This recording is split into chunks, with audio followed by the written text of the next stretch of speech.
Today, from Heinz Field in Pittsburgh, it's Week 15 of the NFL on EA Sports.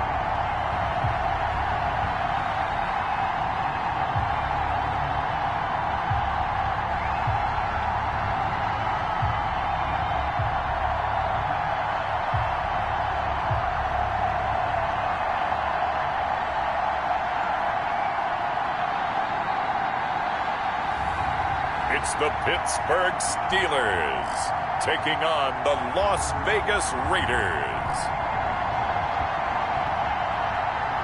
We're at the confluence of the Ohio, Allegheny, and Monongahela Rivers at Heinz Field in Pittsburgh, PA. Nothing like the fanfare of introductions to an NFL game, and that was in evidence a moment ago. Fireworks, pyrotechnics, you name it. This crowd is ready as their guys get set to match up between the Las Vegas Raiders and the Pittsburgh Steelers. With Charles Davis, I'm Brandon Gaudin. Charles, we look at this Steeler ball club entering play. They've been playing well, really well. Winners of 5 of their last 7.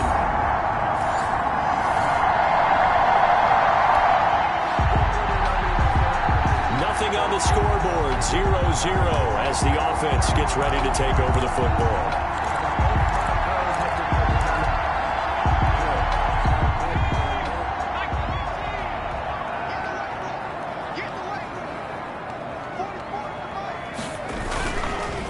They run for the first time with Benny Snell, and he'll get this up to the 30-yard line.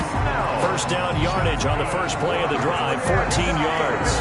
Another fine carry from the NFL's rushing leader, and quarterbacks typically dominating the MVP balloting, but I think you got to give this guy serious consideration, don't you? I agree totally. I mean, he's leading the league in rushing, and let's face it, partner, the running back renaissance in the NFL, it's real, and it's really helping teams along the way. He's a prime example. You got to give him strong consideration for MVP talk.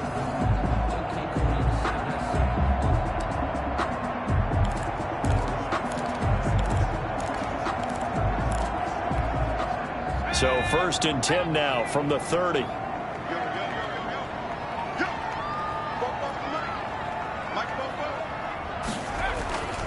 They'll set up to throw.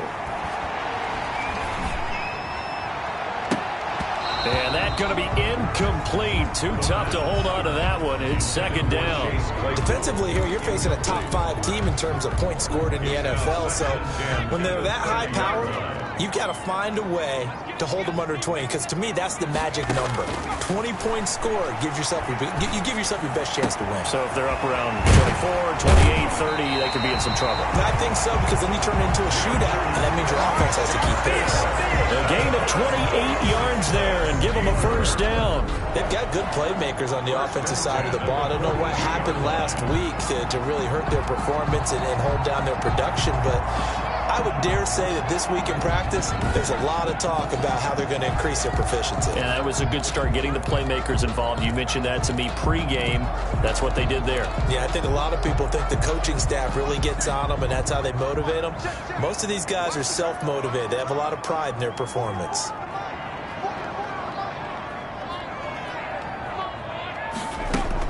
They'll run on first down. Snell, and he's dropped right at the 40. Gain of 3.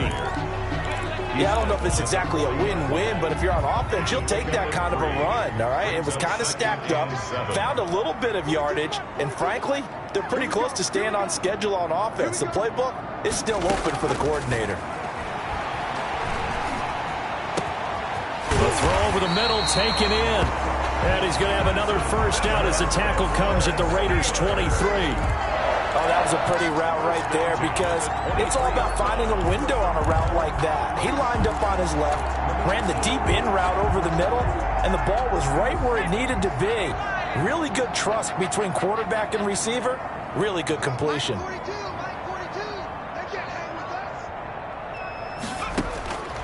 Back to throw now on first down.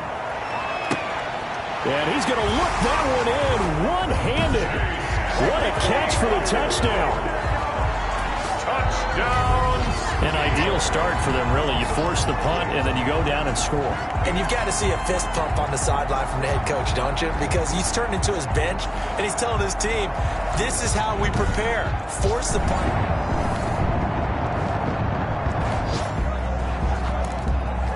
Now the offense getting set to take over the football here early on in the game, first quarter.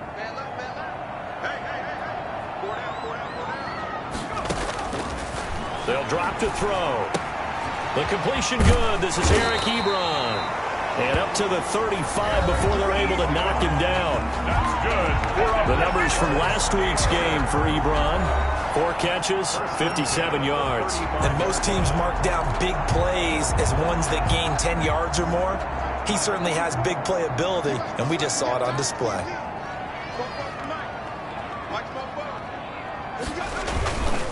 On first down, Snell. And he slips up past the 45 before being tackled. 12 yards that time at a Pittsburgh first. Now, look, that wasn't a huge gain, but those are the types of carries I think they were missing in their loss last week. They couldn't get him going on the ground. Did you get the same feeling I did during our meetings, that they kind of regretted that he didn't touch the ball? Absolutely. You know, hey, he should have touched it more last week. They weren't going to make that same mistake, and they've taken care of that early.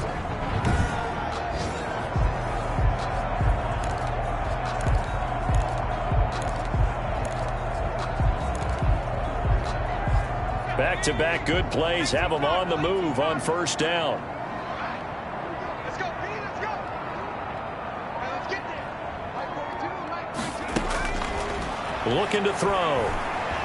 Escaping the pressure right. Oh, he's got a man wide open, complete. Right, camera, action, And go, into the end zone. Touchdown, Pittsburgh. Deontay Johnson with touchdown number 12 on the year. And the Steelers find a way to stretch their lead. As a former DB, you might not like to see that, but from a wide receiver's perspective, those are the plays they dream of. Correct.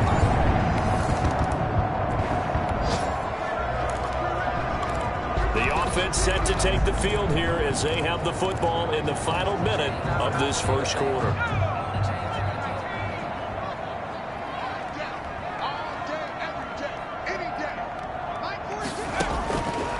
They'll look to throw. Wide open receiver, complete. And he takes this one down almost all the way to the 30. A big play that time through the air. 31 yards.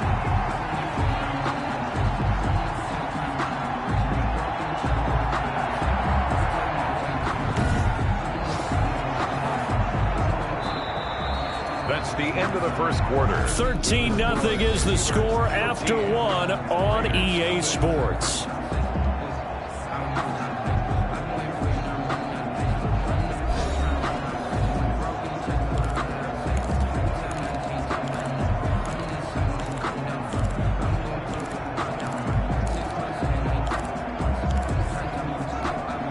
So the big play changes the complexion of things. Here's 1st and 10 just outside the 30. Shotgun handoff to Samuels. He winds up getting only a couple there, down to the 29. Ball carrier. Well, any lane that might have been open there was closed pretty quickly, and that was because the defensive front, they won that battle at the point of attack at the line of scrimmage. They used great leverage, held their spot, and stacked him up. Here's 2nd and 8. Able to hit his target, Claypool. And he's going to have another first down as the tackle comes at the Raiders' 14. And this was a nice example of an offensive coordinator scheming his guy open. Just a little underneath route, just trying to free up some space, and it worked awfully well. Got him not just space, but plenty of room to run after the catch to pick up really nice yardage.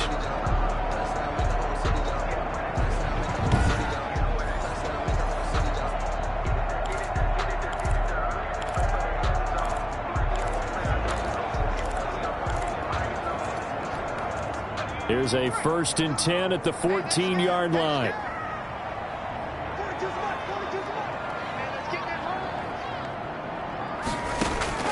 From the red zone now, they'll look to throw.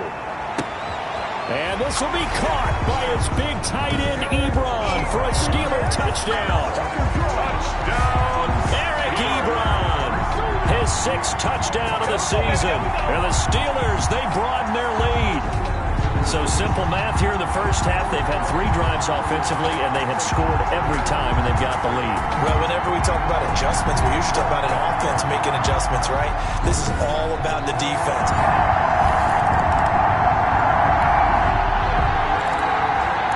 So this offense will head back out there, already in excellent field position thanks to the interception.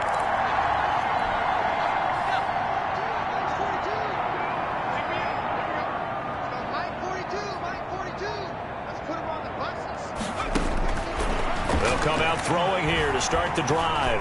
Flushed out right. He'll try and run it. He's got a first down and much more inside the 20. And he's all the way down to the 13-yard line. That one a broken play, but it ends up being a good play. The scramble goes for 20. Man, defensively, that hurts. They got him out of his rhythm. They had him hemmed in, but somehow he was able to tuck it away and get away for a gain.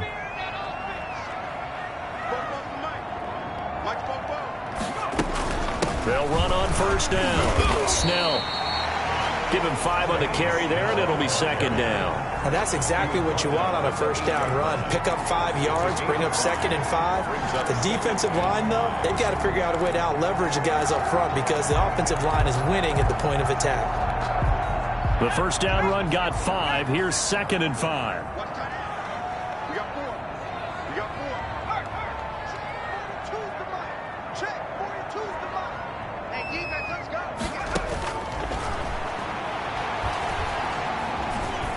Eluding the pressure, and he's in. Touchdown, Steelers. An 8-yard touchdown run, and the Steelers are going to add on to their lead.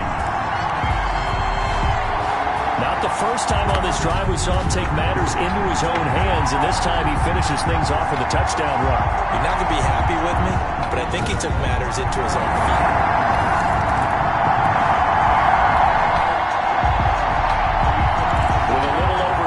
To play in the second quarter, the offense gets ready to take over.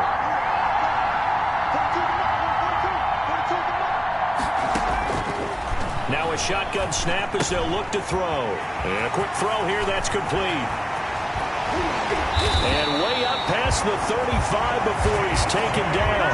28 yards the gain there on the catch and run. And we've hit the 2-minute mark in this first half of action. At the 38-yard line. And we'll remind you that coming up at halftime, we'll join Jonathan Coachman and the gang in Orlando. Coach will have stats and scores from the early games going on here around the NFL. Now back to throw. He's got the first down and more past midfield. And all the way down to the 33-yard line. The catch and run pays off for 29 yards. Not only have they completed a couple on this drive, but they peeled off some pretty good chunks of yardage, too. Absolutely. Great start. 2 nice plays in the pass game. Now can they continue to feed off that?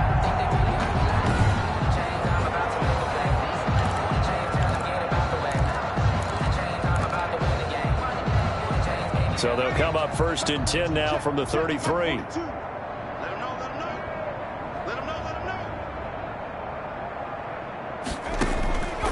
They're going to look to throw. Oh, he's got a man wide open, complete. And he gets it all the way down inside the 10 and mark him at the 5. Back-to-back plays of right around 30 yards, and the field position has totally been flipped. 1st and goal at the 5-yard line.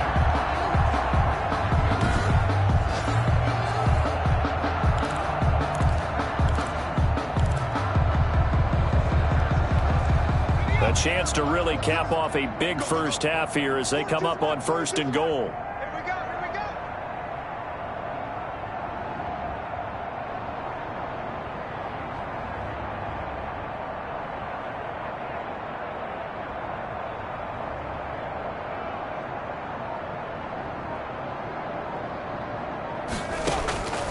They'll stick with the passing game as he looks to throw. Flushed, and he's going to take it in for a Steeler touchdown. It's their quarterback with his second touchdown here in this first half. And this offense is running away with this one. Well, I'd have to say that for him, that was an all-encompassing drive because it was his arm that got his team down to that point, but his legs that finished the deal. Give him credit for making it happen.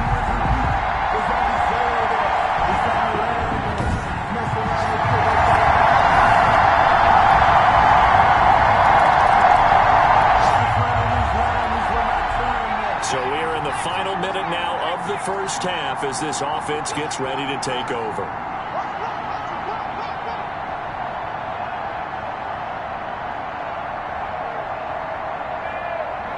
All that remains is to snap this once, and that'll do it for the first half of play. So we've come to halftime after a very one-sided beginning to this one. As we'll head down to Orlando, that's where we find our man Jonathan Coachman at our EA Sports Halftime Report. Coach. Okay, Brandon, time for a sprint to the finish, as it's time to get you caught up with what's happening around the NFL here in a pivotal Week 15. We'll get started up at Paul Brown Stadium in Cincinnati. And this one all tied as they've gone to the intermission. From there, we'll head down to the Big Easy. Check on the Saints at home at the Superdome. And they've got the lead in their matchup with the Tampa Bay Bucks. 2 touchdown passes there for Jameis Winston. Finally, we head to the shores of Lake Erie.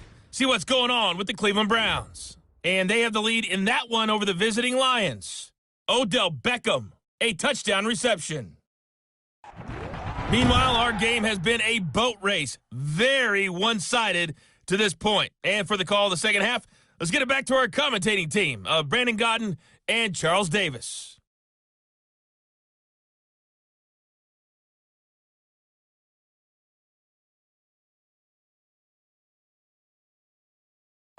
All right, Coach, thank you, and we welcome everyone back for quarter number 3. So time for the second half as the Steelers have the lead, and they will also be receiving the football here to start the third quarter. And all in all, a pretty solid return. Nearly got it to the 35. They'll mark him down officially at the 34. Take over first and 10. So with the Steeler offense on their way out, let's take a look at the playoff picture in the AFC. As of this moment, as pretty much everyone knows, they sit alone in that top spot, but nothing is guaranteed. They haven't even...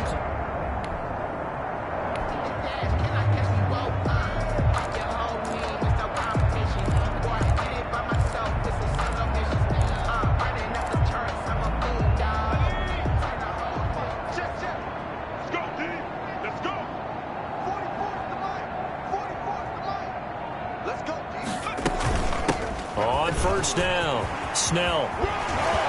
And running with... And now nothing but green ahead of him. 20.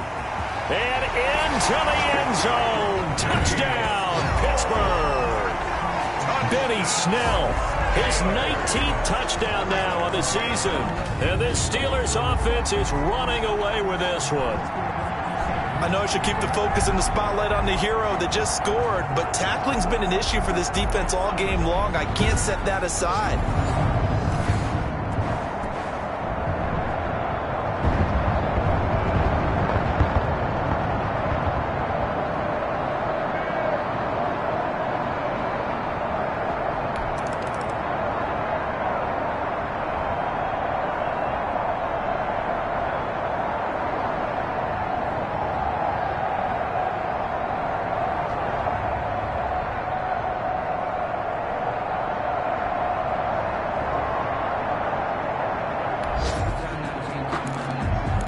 So now this offense will take over, and they will have the football at their own 20-yard line.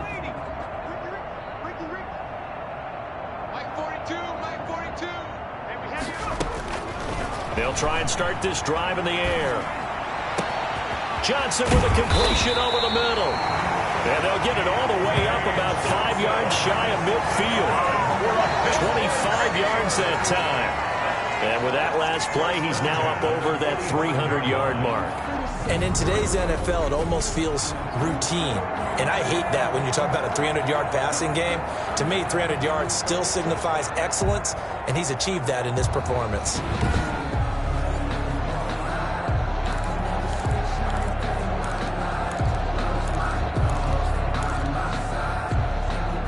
Big play to start him out. Has him at the 45 already.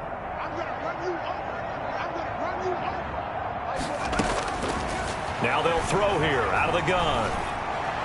He's got the first down and more inside the 40. And finally taken down at the 30-yard line. 26 big yards on that one. It's another first down. First and 10 at the Well, I certainly don't want to pile on, but this defense has just not been up to the challenge in this game, and this continues as we see here. Coverage, not been very good. Soft in spots. There's an easy throw and catch for another first down.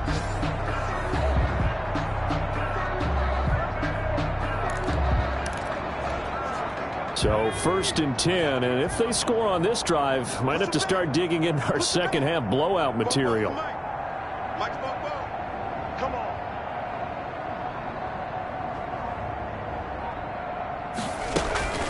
Now Snell.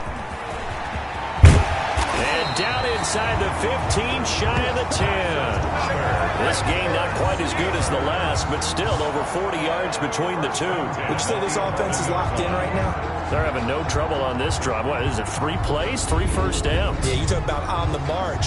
They keep this up, they'll get to that end zone real fast.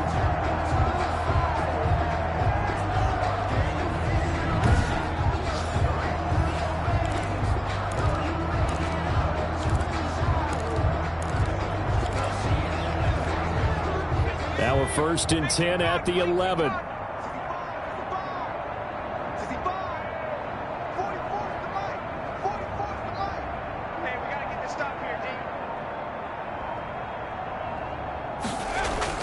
A run for Snell.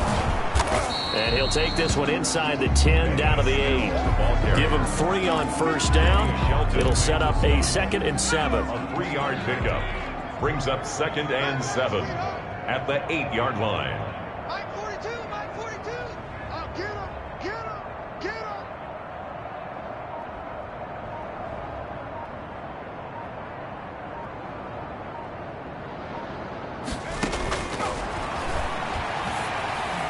That is caught. It's Juju for the Steeler touchdown. Juju Smith-Schuster hitting double digits with his 10th touchdown of the season as his guys continue to put this one out of reach.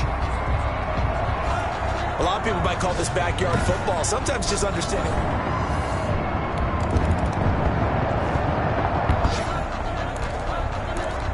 After a good punt, this offense will start with tough field position inside the 10.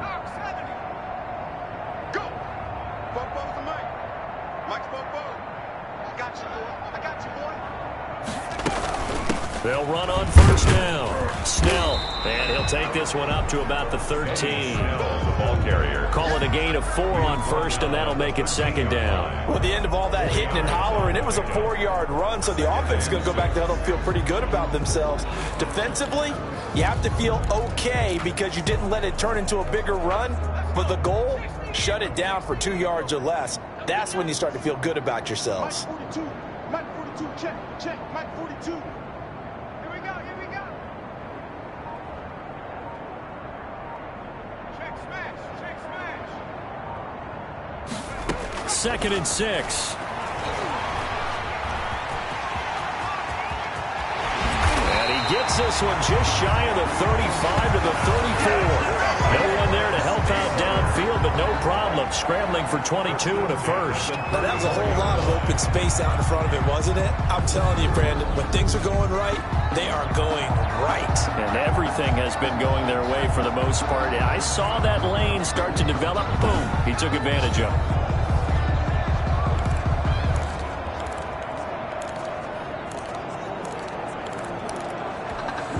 From the 34 now, here's 1st and 10.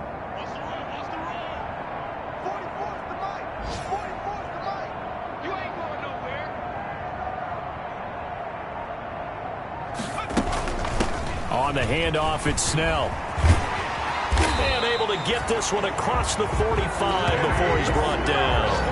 Back-to-back nice gains. That one for 14 yards and another first. Steelers first down. 1st and 10 at the 48-yard line.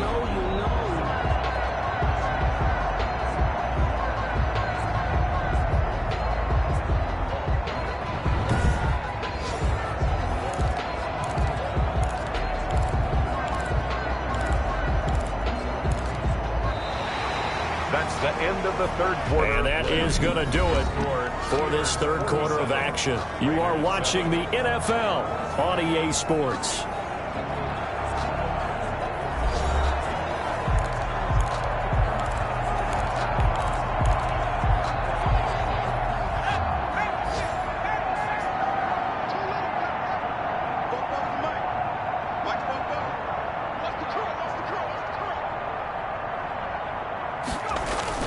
Right back to him on first down. And he's corralled, but not before getting it inside the 35. Another strong gain on the last two plays. They've moved it a combined 33 yards. And I think we can get used to seeing more of that in this fourth quarter, especially if they're having success on the ground like they did there. Yeah, I think back when we met with the head coach in preseason, and all he talked about was building a bully. And I think it was this situation he was envisioning. Trying to ice a game, plenty of time left, but being able to give the ball to his big runner and pound away and try and finish off a game. And he's going to get 7 out of this before being taken down at the 27. Charles, you said earlier this defense is probably going to need to hold these guys right around 20 or under that if they were going to have a chance. It was evident pretty early on that wasn't going to happen. Yeah, they left 20 behind a long time ago in this game, didn't they? It looks like they're headed towards a big, big number.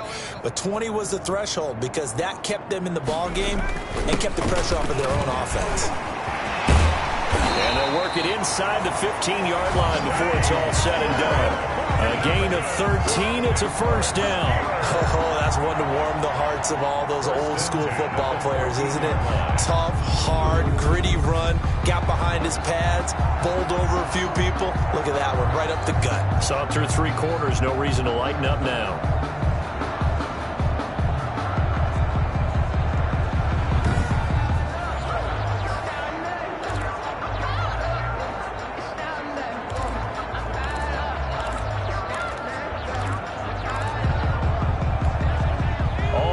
On this drive so far. It's 1st and 10.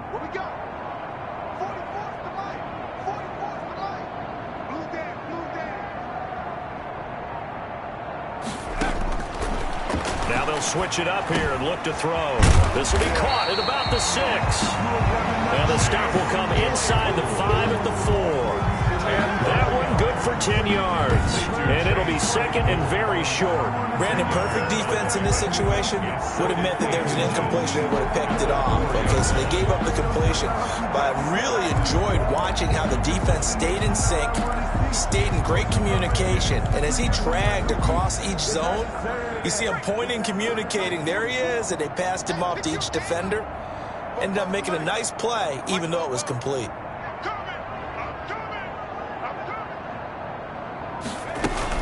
On 2nd down, Snell.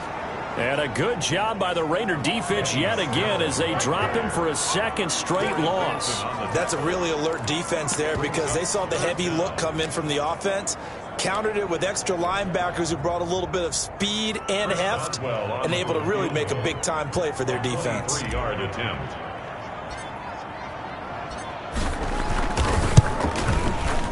And Boswell's kick is good. And they're well on their way now as the lead grows even larger. 50, Raiders 7.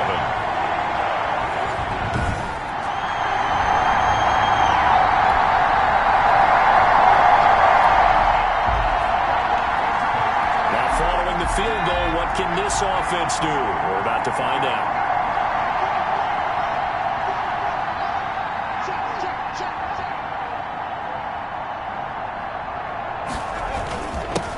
First down, Snell.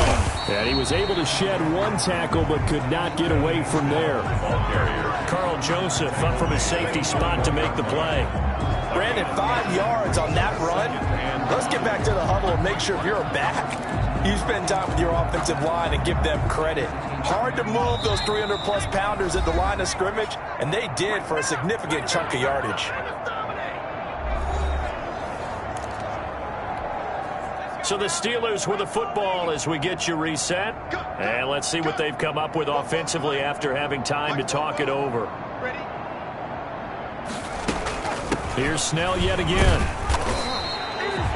after a gain of 5, they'll wind up being about a length of the football short here on 3rd down. Pretty good job defensively. Thought he was going to get it, but they knew where that marker was, and they stopped him just short of it. What it does is emphasize that strategic football and situational football is not just played on the offensive side, is it?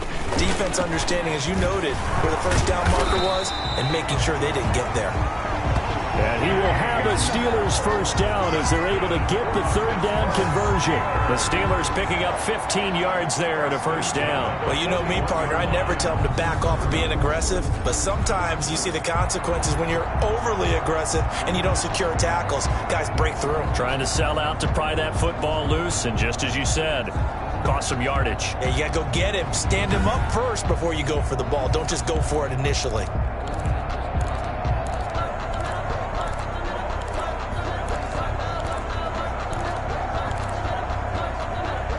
Not totally home free yet, but it's looking good as they come up 1st and 10. Coming to you, coming to you.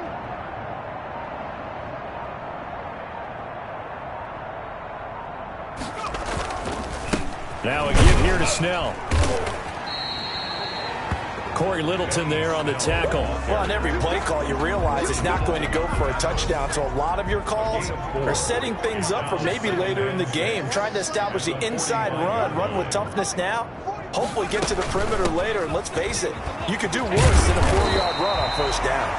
And he'll be brought down at the 48-yard line. 7 yards there and a first down. Well, we're beyond the tone setting right now. This guy's been the bell cow all day, and they'll continue to rely on him to move the chains, drain the clock, and lead his team. Watch the screen, watch the screen. Watch the screen. Bobo's the mic. Mike's Bobo. How you get out of headache? How you get out of headache? Today's final score. Charles, it's one thing to win. It's another thing to win and put up the amount of points that they did. Boy, were they clicking on offense. They can't help but feel great about themselves, can they? I mean, what a game to put up that number of points, continually feeling they're moving the ball and things are working and clicking. They think that they can bottle this and carry it with them. And as an offensive coordinator, you just don't think you can do anything wrong. Whatever you call, run, pass, it's all going to work. That's called being in the zone. So for the Steelers, they remain in the hunt for a first-round bye as they move to 11-3 on the year. And they will hit the road next week for a date with the Cleveland Browns. Meanwhile, for Las Vegas, the loss might knock them out of playoff contention as they drop to 6-8. And they'll be back home next week as they're set to take on the Cincinnati Bengals. So for Charles Davis and our entire crew, I'm Brandon Gaudin. Next game, guess what? Charles and I will be here again. It's the NFL on EA Sports.